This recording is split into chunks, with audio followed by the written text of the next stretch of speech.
Halo teman-teman, jumpa lagi bersama Cisan. Kali ini Cisan mau review film Crime Trailer yang disutradarai Edwin dan Putri Harino. Tapi jangan lupa subscribe dan aktifkan tombol lonceng untuk menerima notifikasi film-film selanjutnya. Cerita ini terjadi di perbatasan Indonesia-Malaysia, tepatnya di Pulau Borneo. Sejak tahun 1967 hingga 1990, tentara Indonesia dan Malaysia bekerjasama dengan komunitas lokal dalam operasi penumpasan pemberontakan komunis Parako. Salah satu pemimpin Parako yang bernama Ambong berhasil kabur dan diduga masih gentayangan di dalam hutan dalam wujud siluman di warung gorengan. Ketika orang-orang di sana hendak membalikan tubuh mayat itu, ternyata dan anehnya lagi, tup dan cup itu berasal dari tubuh yang berbeda. Seorang polisi wanita asal Jakarta bernama Sanja datang ke lokasi kejadian untuk melakukan penyelidikan di pedalaman Pulau Kalimantan. Sanja bekerjasama dengan Thomas dan Panca yang berasal dari pihak kepolisian daerah tersebut. Mayat tersebut adalah seorang TNI bernama Torik Hadian, sersan 1 yang tinggal di markas batalion yang bertugas sebagai patroli perbatasan. Dan itu hanya cupnya saja. Sedangkan tubuhnya, Thomas mencocokkan dengan tato di foto Juing yang merupakan suku Dayak di daerah sana. Keluarga korban melaporkan kepada polisi bahwa Juing sudah menghilang selama 2 minggu. Dan dugaan Thomas sangat kuat bahwa tubuh itu adalah tubuhnya Juing. Kemudian Sanja menyuruh memanggil keluarga korban untuk memverifikasi jasad Juing. Sebelum pergi, Panca mengatakan mereka kekurangan personil. Tak lama, dokter forensiknya pun keluar dari laboratorium. Dia menjelaskan bahwa di jaket dan celana korban terdapat pupuk yang berasal dari kebun. Terlihat Thomas dan Sanja mendatangi lokasi tempat penjual gorengan. Tempat mayat itu ditemukan. Beberapa saksi mata mengatakan jika mayat itu jatuh dari langit dan Sanja pun percaya. Lalu Sanja menyarankan polisian mengecek pohon besar tepat di atas warung itu berada. Karena Sanja yakin bahwa mayat itu telah lama tergantung di pohon itu. Lalu Sanja dan Thomas pergi menemui penjaga kebun sawit yang bernama Pak Bujang. Thomas memperlihatkan foto Sesan Torik pada Pak Bujang. Pak Bujang berkata bahwa dia sering melihat pria di foto berada di kedai kohar dengan pribadi maupun citra institusi. Sang komandan berbisik di telinga Sanja bahwa bapak Sanja menitipkan padanya. Jika Sanja udah nggak sanggup, dia menyuruh Sanja menghubunginya. Di ambang pintu, komandan TNI itu berbalik dan berkata hati-hati untuk Sanja.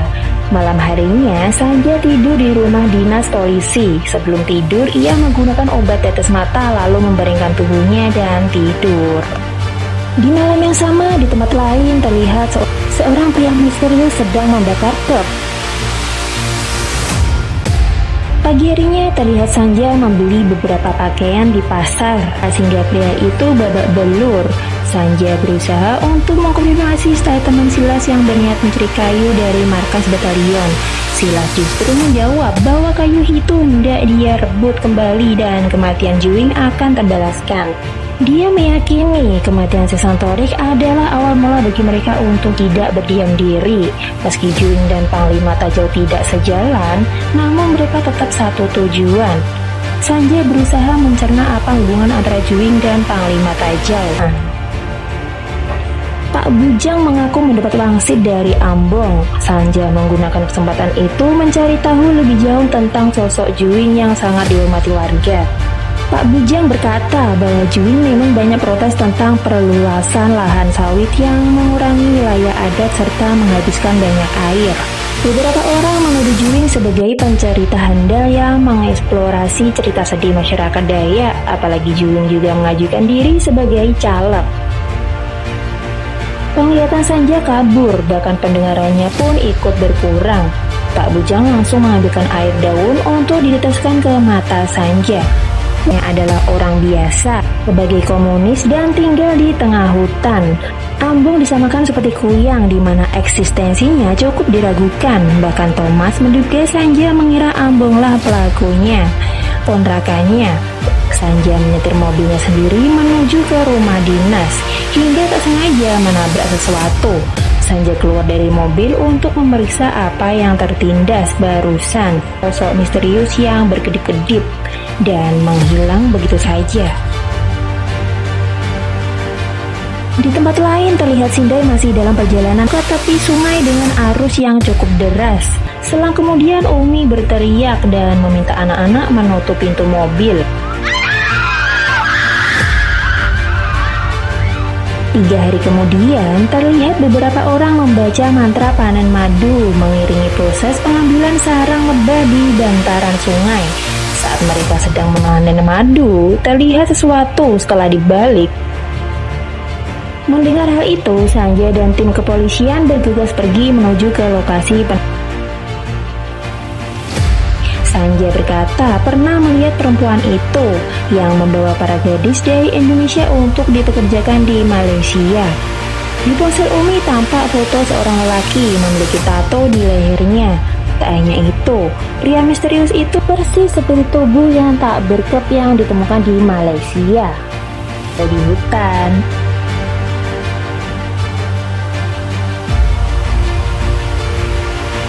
Sanja menemui Jinta dan mencari informasi terkait perdagangan itu. Jinta menuturkan pengalamannya sebelum berangkat ke Malaysia. Ia diinapkan di sebuah gedung dan menemukan sebuah benda. Sanja meyakini benda itu adalah milik Juing.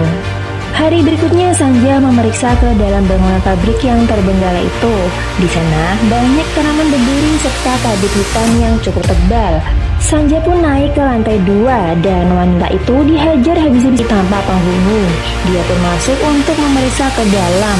Tiba-tiba Sanja menodongkan pistol padanya. Ternyata selama ini Thomas diperintahkan komandan untuk melakukan gerak-gerik Sanja. Dia menegaskan bahwa komandan punya bisnis sampingan, namun ia sendiri tak punya pilihan. Lalu Sanja mengakui dirinya merasa jadi orang munafik karena sering diremehkan. Dia masuk polisi karena dititipkan ayahnya sendiri. Sejak saat itu, dia membuktikan bahwa dia adalah polisi yang baik. Namun suatu hari dia menabrak anak hingga tewas. Gak mau usahanya sama inisiasi ya. Dia menutup kasus tabrak itu dan dibantu oleh teman seangkatannya. Sanja bisa saja minta maaf, bersujud di hadapan orang tua korban, tapi jika dia mengakui kasus tabrakan itu, maka komandan dan teman seangkatannya yang sudah berpangkat pun akan terseret.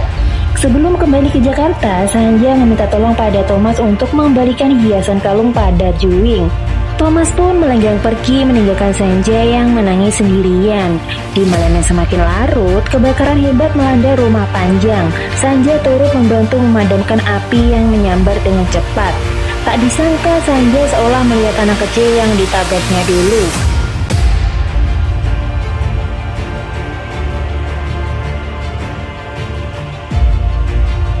Pagi harinya, Sanja memeriksa rumah Panjang. Umi dan pria bertato itu adalah kaitannya dengan bisnis perdagangan orang. Silas berkata bahwa Juing sering menyelidiki sendiri untuk menggagalkan rencana perdagangan anak di bawah umur. Meski minim bukti, Sanja bisa melihat ada benang merah dan motif yang tidak masuk akal bersama Silas. Lalu terlihat Sanja menculik Agam untuk menguak rahasia yang sengaja dibungkam, merekam perjalanannya dengan Panca. Agam dibawa ke hutan untuk dimintai keterangan. Lelaki bertato Garuda yang mati itu bernama Ashraf. Dia adalah seorang pria penguntil yang suka mencuri di toko milik Agam. Ia meminta bantuan Torik untuk membereskan Ashraf yang dituding sebagai sampah masyarakat dan banyak merugikan pedagang. Kiriman ke klub Ashraf. Takut akan hal itu, dia sengaja membakar dan bersembunyi. Silas memaksa Agam untuk buka suara mengenai kematian Juing dan bersumpah bahwa dia tidak tahu menahu mengenai hal itu. Di tempat lain, Panca mulai menginterogasi Thomas yang sempat terlihat dekat dengan Sanja. Tak kalah jeli, Panca juga tahu bahwa dirinya direkam secara diam-diam. Thomas karena dia ingin membunuh Aglas kembali ditangkap. Kabut tebal pun menyelimuti tubuh Sanja yang langsung tak sadarkan diri. Wanita itu dibawa ke sebuah rumah terbengkalai. Dia terkejut melihat tubuh Thomas tak berkep.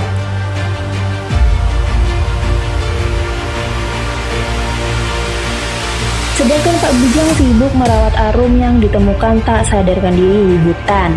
Lalu Pak Bujang berkata bahwa ia sudah memberi ramuan daun kratom pada Arum agar bisa segera pulih.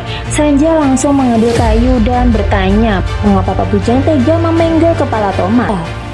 Bujang berlari menghampiri Panca dengan gerakan tarian Padang. Korban ke-6 pun tumpah. Sanja menjadi saksi keberingasan pria penuh dendam.